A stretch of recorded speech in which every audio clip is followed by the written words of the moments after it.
sou técnica aqui do Núcleo de Telesaúde da Bahia e vamos dar início à nossa web palestra.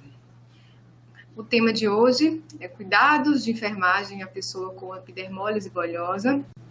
A nossa palestrante é a Lívia Mara Batista Xavier. Ela é enfermeira estomaterapeuta, membro da Comissão de Prevenção e Tratamento de Feridas, Complexo UBS, e mestranda do Mestrado Profissional em Saúde Coletiva do ISC, a UFBA. Passando a palavra para Lívia Mara. Boa tarde e boa palestra.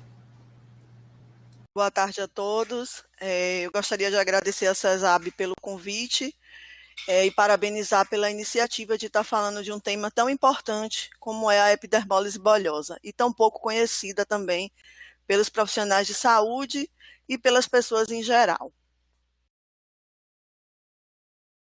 A epidermólise bulhosa é uma doença genética rara, né? Ela é de transmissão hereditária, a epidermólise bulhosa congênita.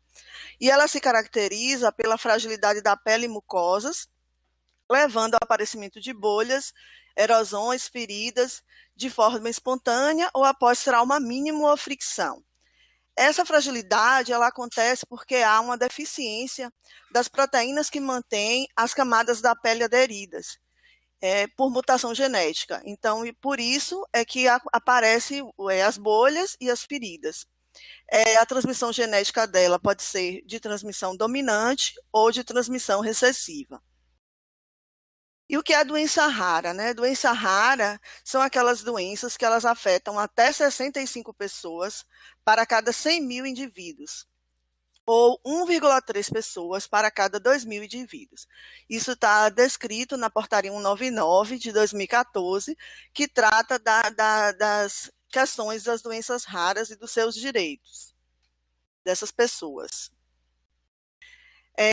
Só para sinalizar, assim, a epidermólise bulhosa ela não é contagiosa. Isso é importante que vocês multipliquem essa informação, porque ainda existe muito preconceito com relação às doenças de pele, com relação às pessoas que têm doenças de pele, e a gente precisa propagar essa informação. Ela é de origem genética, ela não pega, e a gente pode abraçar, a gente pode cuidar dessas pessoas e acolhê-las, né, da melhor maneira possível. A epidermólise bulhosa, ela se classifica em 4 tipos principais, desde o terceiro consenso, né, de EB, em simples, juncional, distrófica e a síndrome de Kindler. Na epidermólise bulhosa simples, a desordem acontece nos queratinócitos e as bolhas na região intraepidérmica da pele. Ela pode acontecer na região basal ou suprabasal. Né? Existe uma mutação genética nos genes que codificam a queratina 5 e a queratina 14. E por isso acontece essa desordem. Tá? Os principais subtipos basais são a EB simples localizada, ou EB Cockayne, a EB simples generalizada, ou Koebner, e a EB simples epertiforme, ou Dolimeara. A segunda classificação é a juncional. Né? A clivagem na questão da juncional, ela acontece na junção dermoepidérmica, na lâmina lúcida e ou na região central da zona de membrana basal. Ela é de transmissão recessiva e apresenta como principais subtipos Helix, não Helix e atrófico generalizado benigno, sendo que o Helix é o tipo mais letal na classificação juncional. A classificação distrófica, a epidermólise bulhosa distrófica, ela pode ter transmissão tanto dominante como recessiva. A clivagem também é dermoepidérmica e acontece abaixo da lâmina densa e decorre da mutação no gene que codifica o colágeno 7. Ele apresenta como subtipos Cockayne, Torayne, Pacini, Alopeosiemes e Mites. Esses são os principais subtipos. E a síndrome de Kindler, que está associada à desorganização da membrana basal e à deposição anormal de colágeno 7 também.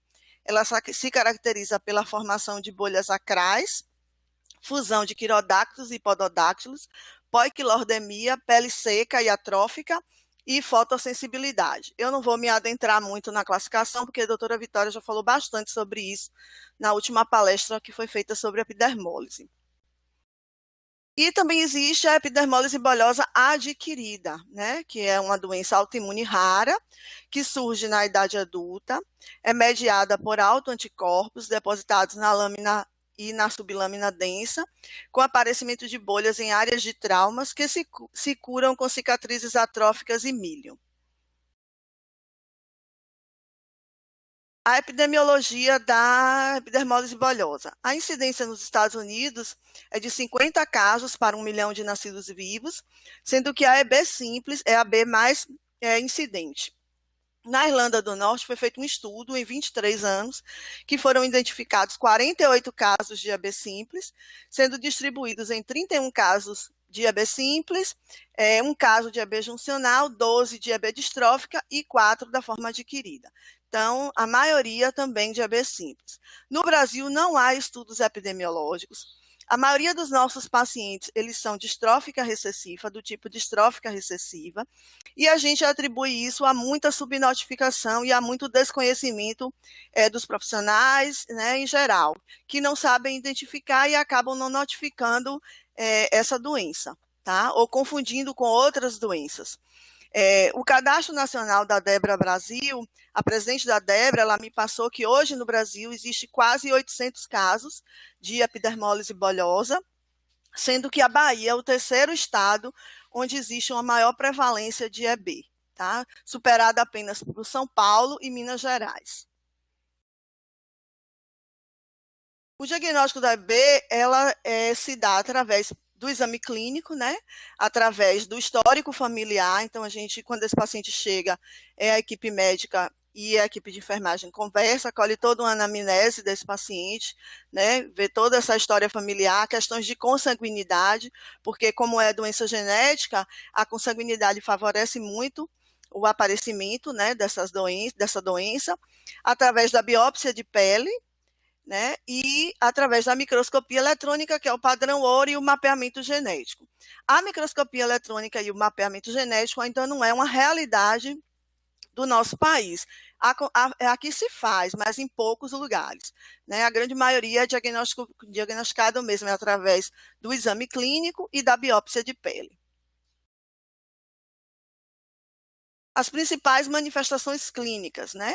A primeira delas são bolhas e erosões. Então, no caso de vocês receberem um paciente, né, na unidade básica de saúde, ou visitar um paciente, um recém-nascido, que apresenta bolhas e erosões sem causa aparente, né, após mínimos traumas, então já se pode suspeitar que essa pessoa possa ter epidermólise bolhosa.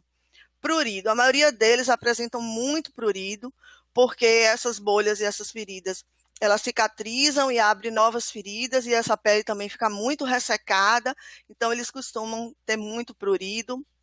A alopecia acontece principalmente na classificação juncional. Distrofia unguial e ausência de unhas também é muito comum, principalmente, né, nos pacientes com distrófica recessiva. Sinéquias e pseudocindactilia também é muito comum nos pacientes de distrófica recessiva. E retardo do crescimento também. São manifestações clínicas por conta da desnutrição que envolve esses pacientes. Esses são algumas figuras, né? Alguns são pacientes que a gente acompanha, outros eu tirei mesmo da imagens da internet. Vocês podem ver aqui uma mãozinha em casulo, né? Aqui, ó, toda, aqui, né? Aqui a mãozinha em casulo, né? Houve sinéquias, houve junção desses tecidos dos dedos e acabou formando essa mão em casulo. E depois eles podem estar fazendo essa cirurgia para abrir a mão, que é extremamente dolorosa. E o índice de recidiva é muito grande, então a gente tem que intervir realmente na prevenção para tentar evitar que isso aconteça, porque isso faz com que ele perca muito a funcionalidade da mão e dos pés, né? Que um pezinho também com pseudocindactilia, um bebê com muitas erosões, tá? Eles também apresentam muitas crostas, certo? E as principais complicações, né? A principal delas é a infecção.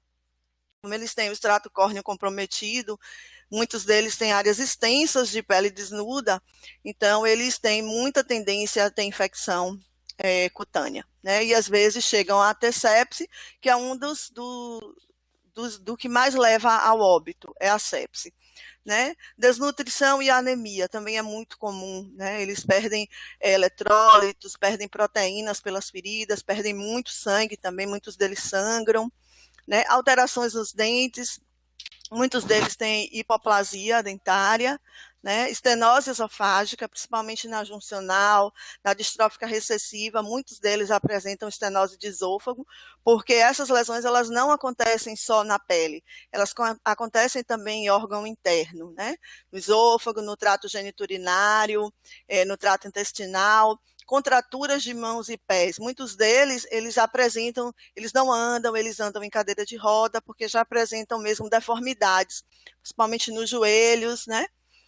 Diminuição da acuidade visual, às vezes eles têm sinéquias também na mucosa ocular e acabam perdendo a acuidade visual, e o carcinoma espinocelular, que é uma das complicações mais importantes, que acontece muito também nos pacientes de distrófica recessiva. A gente pode ver aqui um exemplo de um carcinoma, isso aqui é uma perna, certo? Vocês podem visualizar, esse paciente infelizmente foi a óbito por esse carcinoma aí, que muitas vezes acaba tendo metástase e eles acabam evoluindo para óbito, né? Isso principalmente na adolescência. Então, aí a importância da gente estar fazendo essa avaliação regular dessas feridas, para a gente tentar identificar essas feridas neoplásicas logo no início e tentar intervir. Agora vamos para os cuidados, falar dos cuidados, né? Nós temos que ter com o paciente de epidermólise bolhosa evitar traumas e proteger as áreas de maior pressão. Então, vocês podem observar aqui pelas figuras, proteção de áreas de glúteos, proteção do dorso, né? Proteção de mãos e pés, principalmente nos bebês. Aqueles pacientes que estão começando a andar com 1, 2 anos, nós temos que ter cuidado com proteger os joelhos, proteger os pés, para evitar o mínimo possível de trauma, né? Nem sempre a gente consegue evitar tudo, porque realmente as crianças são ativas e acabam se machucando. Mas a gente tem que estar bem atento e usando essas coberturas para tentar minimizar esses danos, tá? O banho, né? O banho é o momento mais difícil para o paciente de epidermólise bolhosa, é o momento mais doloroso, e geralmente ele está associado à troca de curativos. No dia que ele toma banho, ele troca curativos. A gente tem que estimular os cuidados higiênicos dessas pessoas, certo? E a frequência do banho vai depender do tipo de epidermólise, da quantidade de lesões que ele tem, da intensidade da dor que esse paciente sente.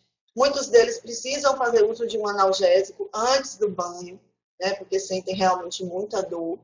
E a gente orienta o uso de água morna e sabão neutro, de preferência um sabão neutro que seja emoliente, que tenha glicerina, porque muitos deles têm muitas crostas. Então, esse sabão emoliente, ele ajuda na remoção dessas crostas, certo? No caso dos bebês e das crianças menorzinhas, a gente pode estar usando uma banheira insuflável, como vocês estão vendo aqui nas figuras, aquelas tipo mini piscininhas, né? Porque são bem confortáveis e evitam traumas. Eles não podem ser colocados em superfícies muito duras, né? A frequência do banho, como eu falei, vai depender de cada paciente, de cada tipo de epidermólise que ele tem, mas varia entre 24 e 48 horas. Tem pacientes que tomam banho diário, tem pacientes que tomam banho a cada 2 dias, mas a gente tem que sempre enfatizar com essa família e com essa criança, com esse paciente, que ele precisa tomar banho, que a higiene é fundamental para evitar que ele venha a ter infecções nessas feridas, né, e possa ter uma sepse. Sabão antisséptico. A gente não costuma orientar o uso rotineiro de sabão antisséptico. A gente sabe que o sabão antisséptico, ele é muitas vezes citotóxico também, ele dificulta a cicatrização das feridas. Então, a gente usa o sabão antisséptico naqueles casos em que eles realmente estão com feridas muito colonizadas ou infectadas, mas, no geral, ele usa mesmo, é um sabão neutro e, de preferência, glicerinado. É isso que a gente tem orientado os nossos pacientes e tem dado certo, tá? O enxugar, ele deve ser enxugado com uma toalha macia, com toque suave, sem esfregar, né? E a higiene oral, usar escovas com cerdas macias, antisséptico bucal sem álcool, e uma avaliação odontológica regular. Muitos deles têm resistência a escovar os dentes, muitos deles têm muitas cáries, né? Muitos deles também têm um nível socioeconômico ruim, baixo. Então, a gente tem que estar reforçando todas essas orientações. E de higiene também dos pais na hora de trocar o curativo, a lavagem das mãos, a gente sempre tem que estar reforçando para essas pessoas e para essas famílias, certo? O cuidado com a pele e lesões, né? Vamos falar um pouquinho dos curativos e dos medicamentos tópicos. Em casa, geralmente eles costumam tomar o banho deles com água morna e já cobrir com os curativos. Eles não fazem limpeza com soro fisiológico. Essa limpeza com soro fisiológico a gente faz lá no ambulatório ou quando esses pacientes estão internados. Mas em casa, eles geralmente tomam o banho dele com água morna e com sabãozinho neutro e as famílias realizam os curativos, né? Mas a nível ambulatorial a gente usa soro fisiológico morno, né? E qual é a finalidade das coberturas? A finalidade das coberturas é manter um meio úmido adequado que proporcione a cicatrização dessas feridas. Então, a gente tem que orientar esses pais e essas pessoas que quando esse curativo estiver encharcado, ele deve ser trocado, né? Ele tem como finalidade evitar a contaminação, evitar a infecção. E a principal característica do curativo que recobre as feridas de EB é ter uma aderência suave. Vai ter aderência? Vai, mas uma aderência muito suave, para que na hora que eu vá remover esse curativo, essa remoção seja feita da forma mais atraumática possível, que não venha a causar mais danos além do que ele já tem. Até os curativos de silicone, quando esses pacientes costumam sangrar pelas feridas, e esse sangue acaba secando, coagulando, muitas vezes eles aderem. Então, a gente precisa umedecer esse curativo com soro fisiológico, ou então com algumas mães, alguns pais, usam o óleozinho de OGE para colocar nesse lugar, para ir ajudando a remover. E assim, é um curativo bem difícil, bem trabalhoso, porque é curativo de corpo inteiro.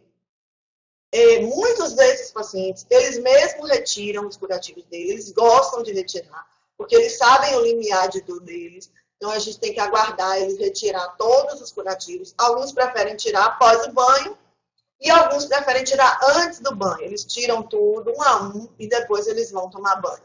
Mas, mesmo assim, é um momento de muito sofrimento, eles choram muito, eles sentem muita dor, né? Então, a gente tem que realmente ter muita paciência e muito cuidado na hora da realização desse curativo. Medicamentos tópicos, né? As pomadas. Hoje, com os curativos de silicone, os pacientes têm usado cada vez menos pomadas. Pomada só deve ser utilizada sob prescrição médica. E não pode ser utilizada por um tempo ad eterno. Vai usar durante um tempo, se ele precisa usar um antibiótico tópico, como uma mupirocina ou uma sulfadiazina, ele vai usar durante um tempo, e depois isso vai ser retirado e ele vai voltar a ter os curativos. Aqui na Bahia, a maioria dos pacientes, eles são tratados mesmo, eles recebem os curativos de silicone, então poucos deles hoje utilizam pomadas associadas com curativo. E a gente sempre está conversando com essas famílias que não associem pomada com cobertura. Só mesmo se for sob orientação médica e sob orientação do enfermeiro. E quais são os curativos que são utilizados, né? Hoje, para o paciente de epidermólise bolhosa, que inclusive está no consenso. Espuma com silicone. Então, existe a espuma com silicone sem borda adesiva e existe a espuma de silicone com borda adesiva. Geralmente, essa espuma de silicone sem borda é uma espuma fina que só tem a camada de contato de silicone. A espuma de silicone com borda adesiva, geralmente ele tem de 3 a 5 camadas. O silicone, a espuma e uma camada de filme de poliuretano. Quando é que eu devo utilizar esse curativo com borda? Que eu tenho como exemplo esse aqui, tá? E esse aqui. Certo? Esse é um curativo sem borda. Infelizmente, aqui no slide não deu para colocar todas as marcas que hoje existem no mercado, que hoje existem muitas marcas aí disponíveis, né? Mas são uma das principais, uma dos que os meninos mais utilizam aqui na Bahia, E os curativos de borda a gente só utiliza quando são lesões pontuais. Quando eles têm pele íntegra ao redor, que eu possa fixar essa borda. Se for um dorso todo desnudo, eu não tenho como colocar um curativo de borda. Eu tenho que colocar um curativo sem borda e ir sobrepondo um curativo sobre o outro. Como está nessa imagem aqui, ó. Deixa eu mostrar para vocês. Tem uma imagem aqui, tá vendo? Eu vou colocando os curativos, sobrepondo. E alguns ainda a gente coloca curativo com borda por cima, porque esse curativo sem borda, ele é um transferidor de exudato, né? E muitas vezes a gente precisa colocar um com borda por cima para acolchoar um pouco mais. O curativo com borda, ele também tem uma aderência maior do que o curativo sem borda, certo? A espuma de silicone sem borda. Então, a gente tem que ter todo esse cuidado. Existem também as malhas de silicone, né? Existem diversas marcas de malhas de silicone. São as malhas são perfuradas. Elas precisam de cobertura secundária, né? Porque elas vão passar o exudato da ferida para uma cobertura secundária, que pode ser uma espuma, que pode ser um Zobec, uma gase algodonada, né? Mas assim, as espumas de silicone são o que melhor atende, porque ela já faz a gestão do exudato, ela já controla essa umidade, ela já absorve e retém esse exudato, ao mesmo tempo que ela também tem uma aderência suave e uma remoção atraumática. Existem também as malhas com matriz TLC, que são os curativos da Urbo, tá? Os hidrogéis, quando é que a gente usa hidrogel? A gente usa hidrogel quando esses pacientes têm muitas crostas, principalmente nas áreas de crostas. Geralmente as feridas de EB não são feridas, não são úlceras profundas nem úlceras cavitárias. São feridas superficiais rasas, geralmente com tecido viável. Algumas, quando estão colonizadas, elas têm biofilme no seu leito, certo? E geralmente tem crostas, muitas crostas. Então, muitas vezes a gente precisa associar o hidrogel. O debridamento dessas crostas é um debridamento autolítico, ele não é feito com lâmina, não é um debridamento instrumental, ele é feito, a gente orienta as famílias que use o hidrogel, né, e vá tentando remover essas crostas devagar, no momento do banho, na hora que umedece essas crostas, tá? E os ácidos graxos essenciais, que são os óleos, que também são utilizados, né, por alguns pacientes, também nas áreas de crostas, e para ajudar na remoção quando esse curativo adere muito, principalmente naquelas lesões que sangram, tá? A gente orienta também as famílias que na hora que for realizar esse curativo, que evite tocar na face da espuma que vai ficar em contato com a ferida.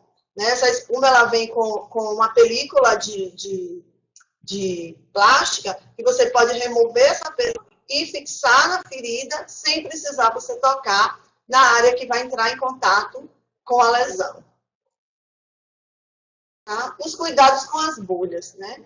É muito importante os cuidados com as bolhas. As bolhas elas têm que ser perfuradas, de preferência transfixar o teto da bolha, ou aspiradas, algumas pessoas preferem aspirar, mas assim, a enfermagem não pode ter medo de transfirar, não pode ter receio de transfixar, de perfurar essas bolhas, porque se a gente mantém essas bolhas vão aumentando de tamanho, né? Porque devido a essa fragilidade toda que existe nas camadas da pele, essa pressão até que esse líquido vai exercendo, vai aumentando essa bolha, e essa lesão vai ser ficar cada vez maior.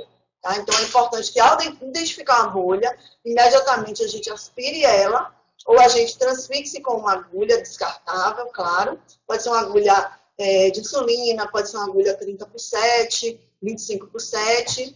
A gente transfixe essas bolhas, drene com um toque suave e coloque um curativo de baixa aderência. Esse é o cuidado que a gente deve ter com as bolhas e a gente deve orientar essas famílias também, porque em casa quem vai cuidar é as mães e as mães também têm que saber perfurar essas bolhas. Todas elas sabem. Os cuidados com as infecções, né? Então, assim, a primeira coisa de tudo é evitar o uso prolongado de antibióticos tópicos. Às vezes a gente recebe pacientes que usam sulfadiazina por longo período de tempo, né? E isso acaba prejudicando, causando resistência bacteriana. E na hora realmente que a gente precisa usar o antibiótico, ele não vai ter serventia. Então, evitar o uso prolongado de antibióticos tópicos. e só utilizar sobre prescrição médica.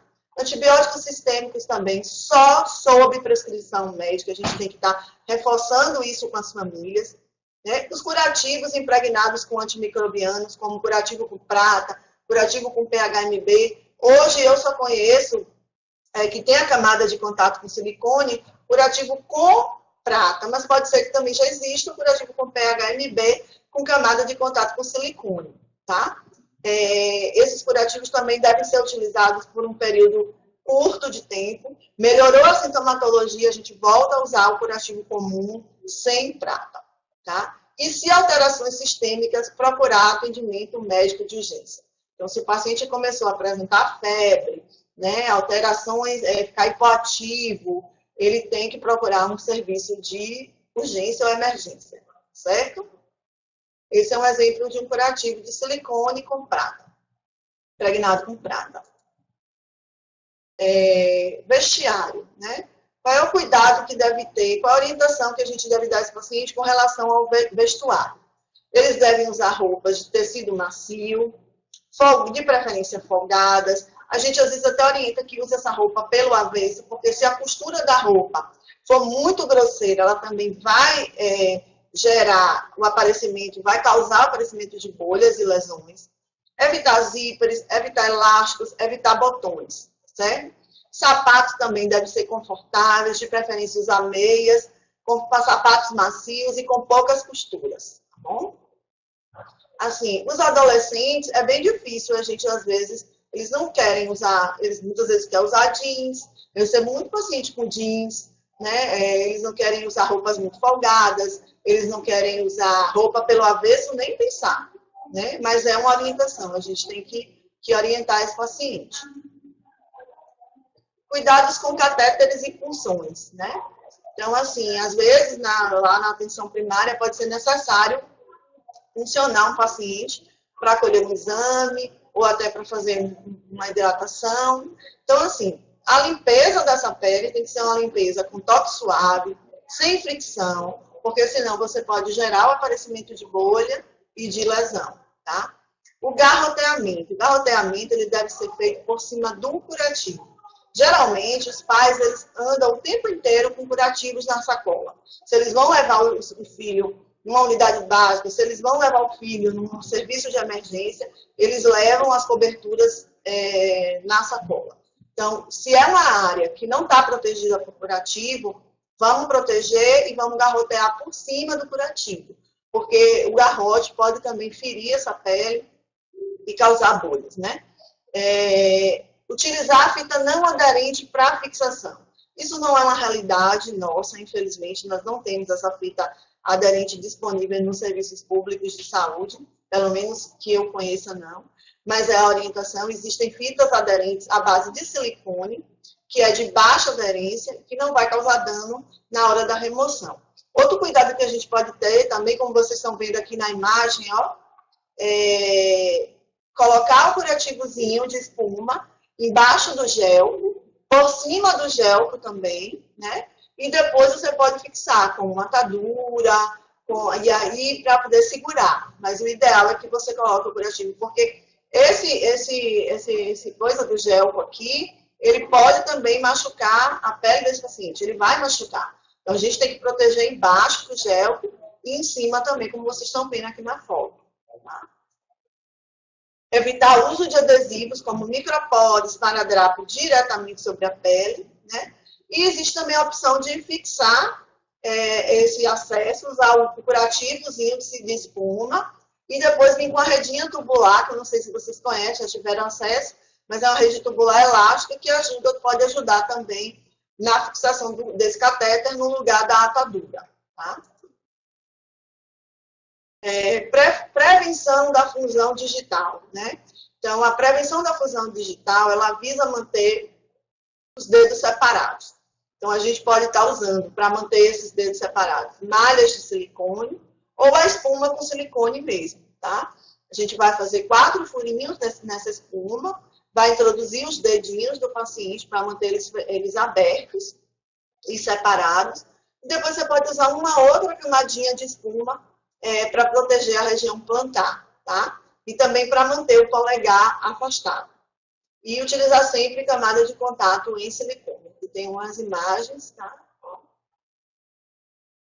Depois você pode vir com uma montadura ou com uma rede tubular elástica e para finalizar a fixação dessa cobertura e manter esses dedinhos separados. Outra opção também, existe hoje as luvinhas que são confeccionadas já para os pacientes de EB, né, certo? E essas luvinhas, elas já mantêm os dedinhos separados. Eles são feitos num tecido que não machuca, sem costura, e ajuda também a manter esses dedinhos separados, mas só quando não tem lesões. Se tiver lesões, você tem que primeiro colocar o curativo, para depois colocar a luvinha. Eu não vou falar muito, né, sobre essa questão dos cuidados com a alimentação, porque vai ter uma aula do pessoal da nutrição. Mas, assim, é importante que a gente estimule a amamentação, né? A enfermagem, ela está presente o tempo todo, 24 horas. E na unidade básica de saúde também, esses pacientes também são atendidos pela enfermagem. Então, a gente tem que estimular a amamentação. Uma orientação é lubrificar os lábios do bebê e os mamilos da mãe para ajudar a diminuir o atrito, né, e a fricção. E aí reduzir o risco de realmente ferir esses lábios desse bebê e essa mucosa oral. Evitar o uso de sondas, né? Sondas só mesmo no último caso. E o acompanhamento nutricional, que é extremamente importante, né?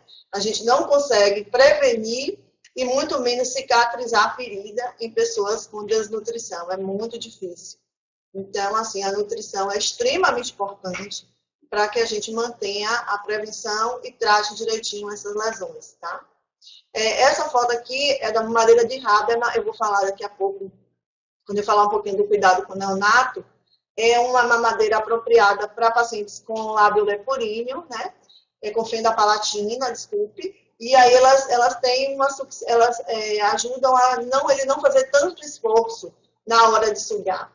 Outra estratégia também é a gente abrir um pouco o furo desse bico, de preferência usar um bico de silicone, né? Para que o bebê não use tanta força na hora de sugar esse leite, né? Aqueles bebês que já não estão mais amamentando e precisam usar a mamadeira para se alimentar.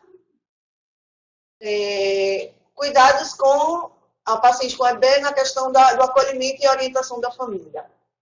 Então, esse paciente e essa família, ele tem que ser acolhido e orientado desde o momento que esse bebê nasce, né? E a vida inteira, porque realmente a epidermólise é uma doença muito difícil, é muito impactante, que traz muito sofrimento para a pessoa e para a sua família, né? Para as mães, principalmente, que são quem mais cuidam dessas pessoas, são as mães. Então, essas mães precisam de apoio psicológico e de todo o acolhimento de toda a equipe, né? Para poder realmente enfrentar essa situação que não é fácil. A gente deve sempre incentivar esse paciente ao autocuidado, a participação em grupos de apoio e associações, a estudar, né, a ter uma educação. A gente tem que estar sempre reforçando isso aí com eles e com a família.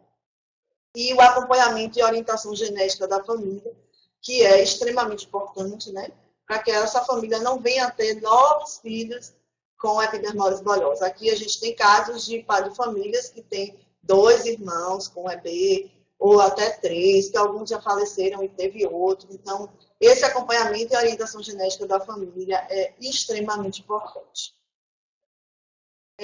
O manejo da dor, né? A dor é o sintoma mais comum no paciente com epidermólise bolhosa. Agora sim, ele também não fica sentindo dor 24 horas no dia, não, porque às vezes as pessoas acham que eles ficam o tempo todo com dor. Não ficam. A hora que ele sente mais dor, como eu falei, é na hora do banho e na hora da troca dos curativos, tá? A frequência e a intensidade da dor vai depender da gravidade da doença, do tipo de epidermólise, né, daquelas que mais são incapacitantes, que mais têm manifestações clínicas, como a distrófica recessiva. Como eu já falei, ela aumenta muito durante o banho e troca dos curativos, então às vezes eles precisam fazer uso de um analgésico antes do banho, né? E a dor, ela deve ser avaliada pelo profissional de saúde por instrumentos padronizados e regularmente. A vacinação, que a doutora Vitória já até falou na última palestra, é extremamente importante que o paciente de epidermólise ele seja vacinado, claro que sob orientação médica. O médico é que vai orientar quais são as vacinas que esse paciente vai poder tomar. O profissional de enfermagem que está na sala de vacina, qual é o cuidado que ele tem que ter?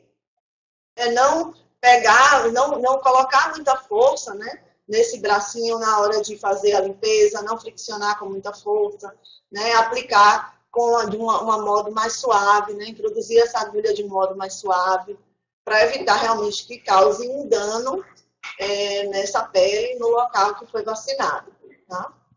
A educação escolar, como eu já falei anteriormente sobre a questão do convívio social, é extremamente importante que essas pessoas frequentem a escola. Existem programas aqui na Bahia que a escola vai até a casa do paciente. Eu tenho pacientes que recebem a educação escolar em casa, mas também tenho pacientes que vão para a escola. E é importante esse convívio com outras crianças. É importante que a gente estimule as pessoas a passar por cima das diferenças, né? A saber conviver com as diferenças. Né? E sempre estar multiplicando a informação que a epidermólise não é contagiosa, que as pessoas não tenham medo de conviver com essas pessoas com epidermólise, tá? E o acompanhamento multidisciplinar, que é extremamente importante. Todos os profissionais são importantes. Psicólogo, fisioterapeuta, nutricionista, o médico, o terapeuta ocupacional, né? Todos. Se eu esqueci algum, eu peço desculpa, né? Porque são muitos profissionais de saúde. O fonoaudiólogo, muitas vezes é necessário também. A gente já teve pacientes que internou e precisou da avaliação da fono. Então, assim, todos. O enfermeiro, todos são importantes, né? A gente tem que unir forças realmente para poder promover uma melhor qualidade de vida para essas pessoas. Com relação ao neonato, vou falar muito rapidamente, né? Mas assim, se vocês tiverem a oportunidade de cuidar de um paciente, de um recém-nascido com epidermólise bolhosa, logo quando ele nasce, se ele já nascer com áreas desnudas da pele, geralmente a equipe médica, a equipe de enfermagem, as pessoas se assustam, né? E assim, a gente tem que ter alguns cuidados para tentar minimizar esse dano na pele desse paciente. Então, o primeiro é o manuseio. Nós temos que manusear ele com um toque bem suave, colocar ele sobre superfícies macias. Né? Sempre na hora de pegar esse bebê, esse recém-nascido, a gente usar uma interface. Pode ser um lençol, pode ser um travesseiro, pode ser uma coxinha, né? Sempre utilizar superfícies macias. Nunca pegar esse paciente, esse bebê, esse recém-nascido, pelas axilas, tá? Sempre apoiar as mãos na cabeça, atrás do pescoço e no glúteo. Tá? Incubadoras só em caso de extrema necessidade, se esse bebê, esse recém-nascido, for prematuro. Senão, a umidade e o calor excessivo, ele faz com que apareça mais bolhas e mais lesões na pele desse recém-nascido. Evitar usar clamps e pinças no coto umbilical. Existe uma fita, né, que pode ser utilizada para clampear esse coto umbilical, evitar clamps e pinças. Se realmente não tiver jeito, se só tiver clamps e pinças nessa maternidade, então a gente tem que proteger essa pele por baixo desse clamp com um curativozinho de silicone, tá? Ou qualquer outro curativo de baixa aderência. Evitar aspiração de vias aéreas e de orofaringe. Então, só aspirar se for realmente necessário e usar um fluxo no aspirador, fluxo baixo. Pulseiras de identificação também evitar, se for utilizar por cima do curativo de proteção. O banho do recém-nascido, ele deve ser prorrogado o máximo de tempo que puder, certo? Não precisa logo que o bebê nasce, se ele nasceu com o bebê com a pele desnuda, já dá banho nesse paciente, não. Limpa essas lesões, coloca a cobertura e deixa esse paciente com o vérnice dele, que ajuda a proteger essa pele que já é tão frágil, tá? As fraldas, proteger áreas de contato com o elástico, então tem que ter esse cuidado de botar um curativinho embaixo da área onde o elástico vai pegar.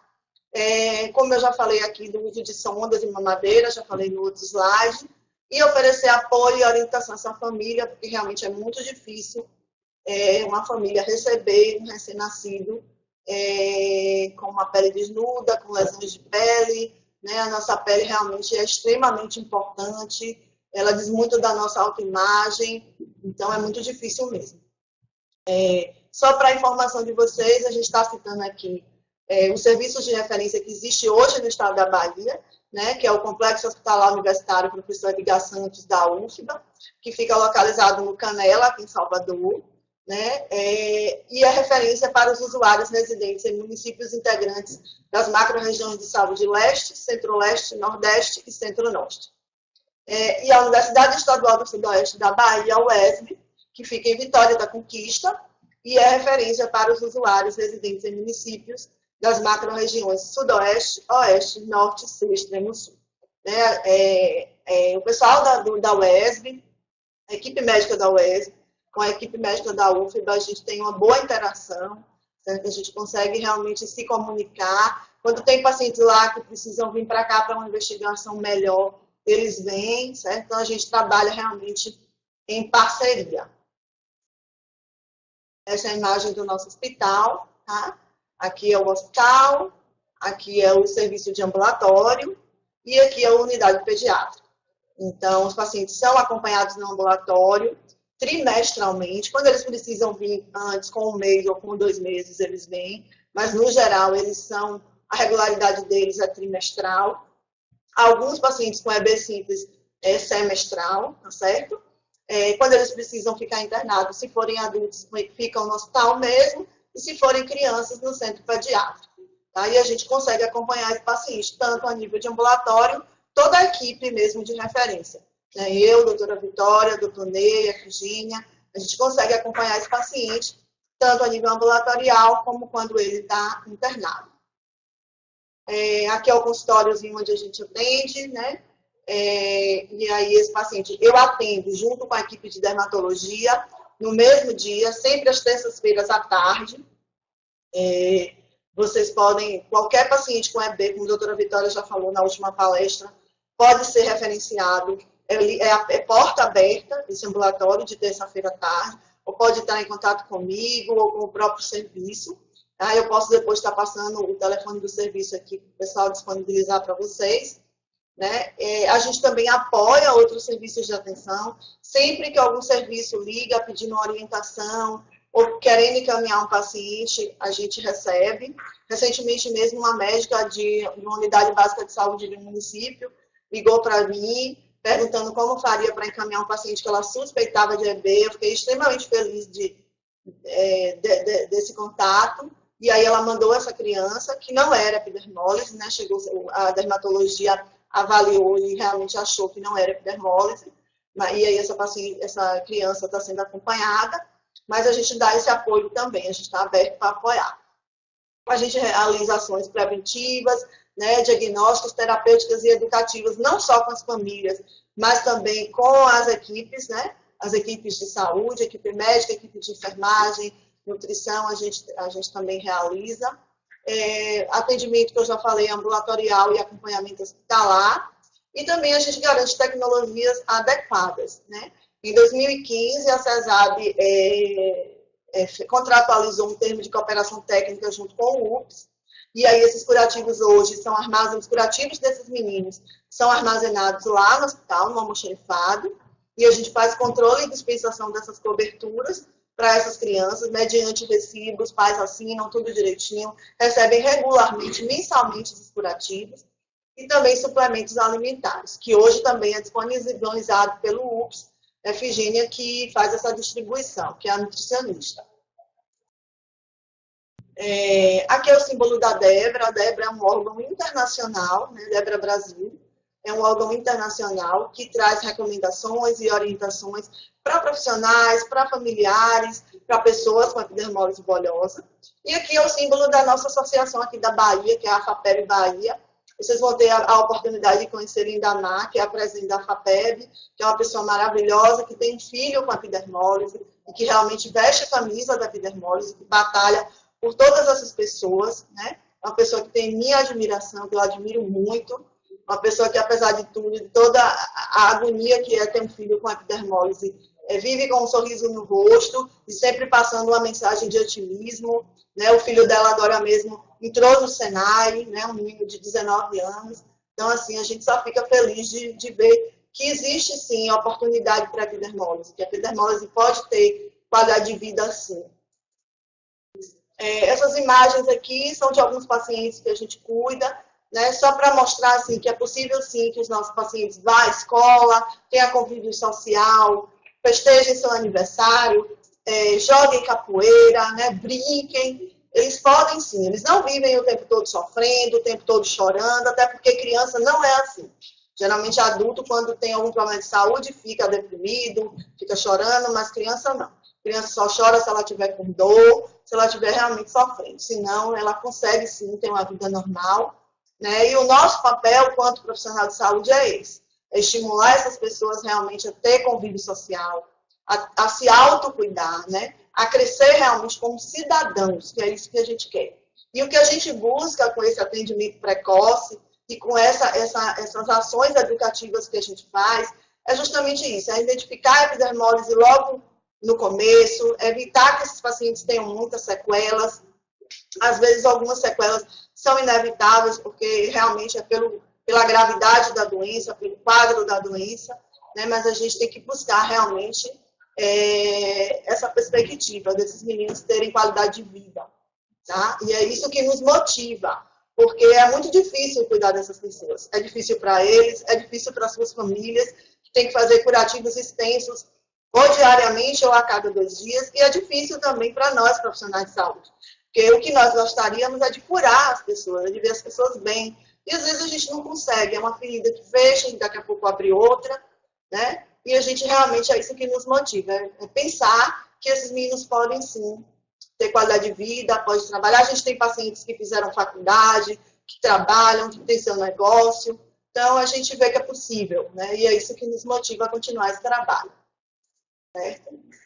Aqui é só uma mensagenzinha. Nenhum de nós é tão bom quanto todos nós juntos.